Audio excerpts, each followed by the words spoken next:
दीक्षा भूमि जहां अंबेडकर ने बौद्ध धर्म अपनाया था।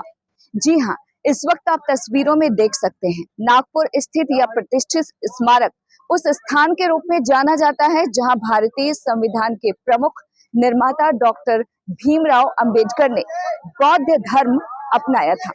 उनकी अस्थियां दीक्षा भूमि के स्तूप में आज भी विराजमान है।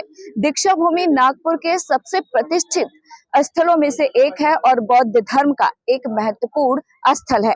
यह पवित्र स्मारक इसलिए प्रसिद्ध है क्योंकि यहीं पर भारतीय संविधान के मुख्य निर्माता डॉक्टर भीमराव अंबेडकर ने 1956 में अपने हजारों अनुयायियों के साथ बौद्ध धर्म को अपनाया था।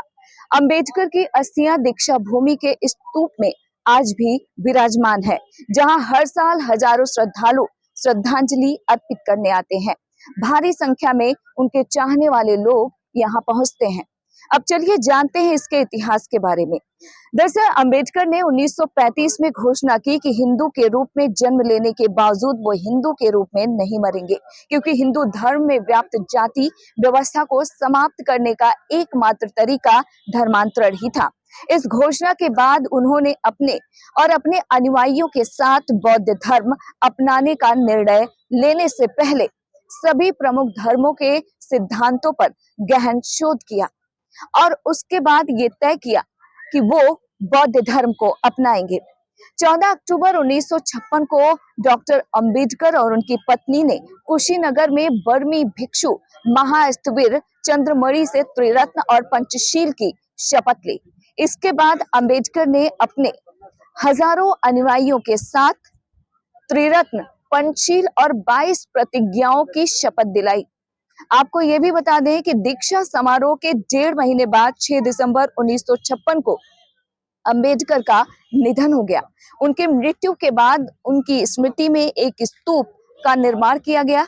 यहाँ का स्तूप एक अद्भुत वास्तुशिल्पी कृति है और दुनिया भर के बौद्धों और इतिहास प्रेमियों को आकर्षित करता है। आपको बता दूं कि वास्तुकार श्योदानमल द्वारा निर्मित यह एक खोखली ग्लोब जैसी संरचना है, जिसको आप तस्वीरों के जरिए देख सकते हैं, जिसका व्यास 120 वर्ग फुट है। स्तूप स्तंभों के विस्तृत स्तरों द्वारा समर्थित है। भूतल 20,000 वर्ग फुट से अधिक क्षेत्र में फैला है और इसका उपयोग प्रार्थना के लिए भी किया जाता है। आपको बता दें कि स्तूप में 4 द्वार है, जिनमें से प्रत्येक पर राजस्थानी संगमरमर से उकेरी गई धम्मचक्र, घोड़े, हाथी और सिंह की आकृतियां बनी हुई हैं, जो सांची के स्तूप के समान है। मुख्य द्वार पर एक पुस्तक स्टॉल भी है। क्षेत्र के पूर्वी भाग की अगर बात करें तो एक बोधि वृक्ष, भिक्षु निवास, 22 प्रतिज्ञाओं वाला एक संगमरमर का स्तंभ और भारतीय संविधान की प्रस्तावना भी है।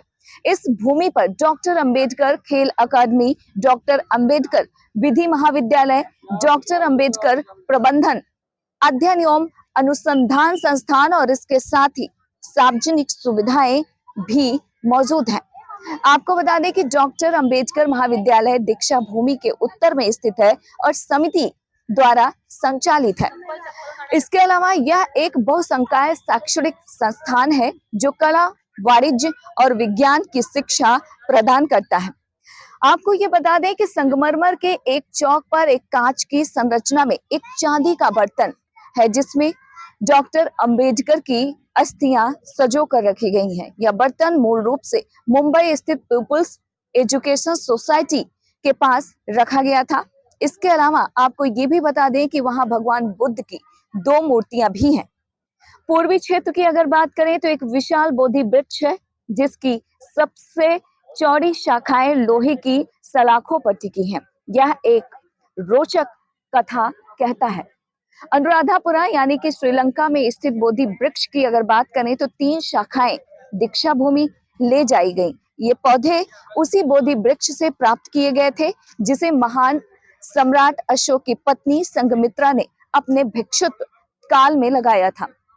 ऐसा कहा जाता है कि श्रीलंका स्थित बोधि वृक्ष मूलतः बोधि वृक्ष का एक पौधा था, जिसके नीचे बुद्ध को ज्ञान की प्राप्ति हुई थी। ये पौधे 12 मई 1968 यानी कि बैशाख बौद्ध पूर्णिमा को एक समारोह के दौरान रोपे गए थे। दीक्षा भूमि स्थित वर्तमान बोधि वृक्ष इन 3 पौधों का मिश्रण है जो अब एक ही प्रतीत होते हैं। दीक्षा भूमि स्मारक समिति हर अक्टूबर में धम्मचक्र प्रवर्तन दिवस समेत कई कार्यक्रमों का आयोजन भी करता है।